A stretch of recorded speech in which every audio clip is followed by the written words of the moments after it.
今回の動画はレジンでお花のヘアクリップをぷっくりツルツルに作る方法をご紹介します。過去にヘアクリップの動画をたくさん出しましたが、今回から作り方が一新しております。今までの動画を見てくださった方もぜひチェックしてみてくださいね。この動画に出てくるアイテムはこちら。概要欄に各アイテムの商品ページをまとめています。レジンをするときはマスクや手袋を装着し、部屋の換気をして行いましょう。まずはレジンに入れるお花の下ごしらえをします。中心の気泡が出やすい場所にコーティング剤を薄く塗り、1分固めましょう。固めたらモールドに入れる部分を決めて、ハサミでカットします。他のお花も小さくカットしておきます。モールドのお花を置きたい場所にレジンを流し、気泡を取り除いたらお花を一つずつ並べます。今までの動画では毎回下向きにお花を置いていましたが、今回からは上向きに変わっています。こちらの方がデザインが考えやすいですよね。位置を調整したら UV ライトで1分硬化しましょう。続いては気泡対策です。お花の上にレジンを少しだけ絞り、表面全体に薄く塗り広げます。これをやらずにモールドいっぱいにレジンを流し固めると、硬化中にお花の中の空気がたくさん出てきます。お花の表面全体に塗れたら1分硬化しましょう。続いてモールドいっぱいにレジンを流します。シリコンブラシで気泡を取り除きます。モールドの角にも気泡があるので気をつけましょう。気泡がなくなったら UV ライトで表裏3分ずつしっかり固めます。ここからはヘアクリップ金具をつけます。付け方ですが以前と大幅に変わっています。下から光を当てることになるので、裏返せる UV ライトとレジン台座を用意しておきましょう。今回から使用するのは UV ライトで接着するデコボンディです。レジンで貼り付けるより強度がかなりアップします。金具の表面全体に塗るのですが、細かい気泡が出てくるので筆先で取り除きましょう。全体に塗ったら一度レジンに貼り付け、レジン側にもデコボンディを塗ります。金具とレジンの隙間が広いのでたっぷり塗る必要があります。こんな感じで少し液が足りてない場所がありますが、硬化後に埋められる場所なので一旦硬化します。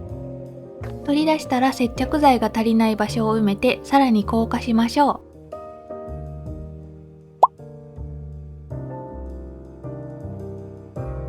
ここで気泡が気になる場所を1箇所発見したので、画鋲の先にレジンをつけて穴を埋め、硬化しておきます。埋めた場所はふっくらしていますが、この後研磨するので大丈夫です。続いては裏面をレジンで埋めます。乗せてるのは回転グルコというレジンで作った道具です。作り方は概要欄からご覧ください。金具とレジンの隙間に気泡ができやすいので、しっかりとブラシの先でなぞって取り除きましょう。すべて塗ったら UV ライトで3分以上硬化します。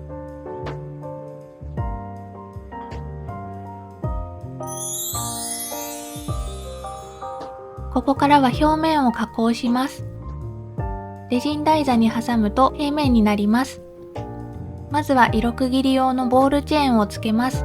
ちょうどいい幅にカットしたら、レジンを薄く塗り広げ、ボールチェーンを置いて硬化しましょう。チェーンの下部分にもレジンを塗り固めておきます。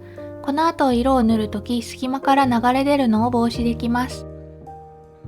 ここからはヘアクリップ上部の色付けです。今回はこの3色で大理石模様を作りたいと思います。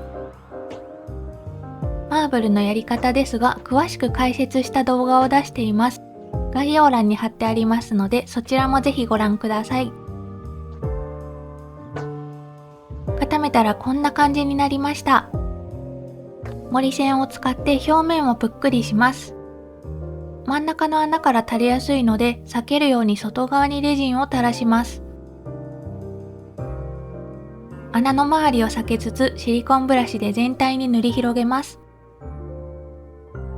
気泡を取り除き、最後に穴の周りを塗ります。ライトの光を当てるときは効果ムラを防ぐため、最初15秒上に浮かして光を当てます。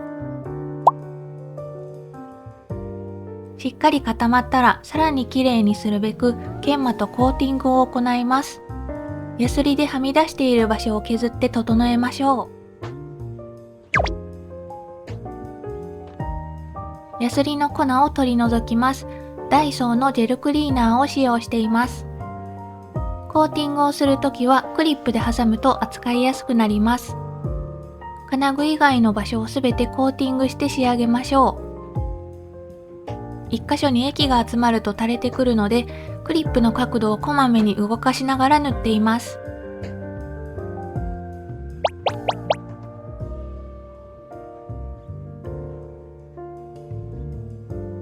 全体をしっかり硬化しましょう。これで完成と思わせて、コーティング剤が金具について開かなくなっている時がたまにあります。そういう時は間に閉じたヤットコを挟んで指とヤットコの2馬力で頑張って開きます。内側についた液はピンセットやヤットコできれいに取り除きましょう。